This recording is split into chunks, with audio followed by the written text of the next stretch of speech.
araw, ano ang gusto mong marating? Hindi lang next week, hindi lang ngayong SEM, kundi sa loob ng 5 o 10 taon. Sa ating tagumpay book moment hangos sa aklat na What's in Your Hand ni Coach Lan Fernandez, isang paanyaya para sa mga kabataan at guro. Think of the things you want to become or achieve. It can be a 10-year or 5-year vision. Be specific. Walang masama sa pangarap, pero kailangan malinaw. Kung gusto mong maging engineer, teacher, entrepreneur, or missionary, isulat mo, ipanalangin mo, iplano mo. Dahil ang isang vision na malinaw ay nagsisilbing mapa. Ito ang tutulong sa iyo para hindi maligaw kahit gaano pa ka-challenging ang journey mo sa buhay.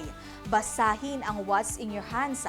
Baka ito na ang unang hakbang sa pagtuklas ng purpose mo at pagbuo ng plano mo na may gabay ng Diyos. Tagumpay sa eskwelahan, hindi lang tungkol sa kung anong natutunan mo, kundi kung ano ang pinaplano mong maging kasama ang Diyos. Curious ka ba sa mga ibinahagi ko? Don't miss the book What's in Your Hand by Miss Lan Fernandez. Isang practical at empowering na guide para ma-discover at magamit mo ang gifts mo sa life purpose mo. Kung gusto mo magkaroon ng copy, madali lang. E-message ang Tagumpay It's All Good sa Facebook page para maka-order. Invest in your purpose. This book might just be the push you've been waiting for.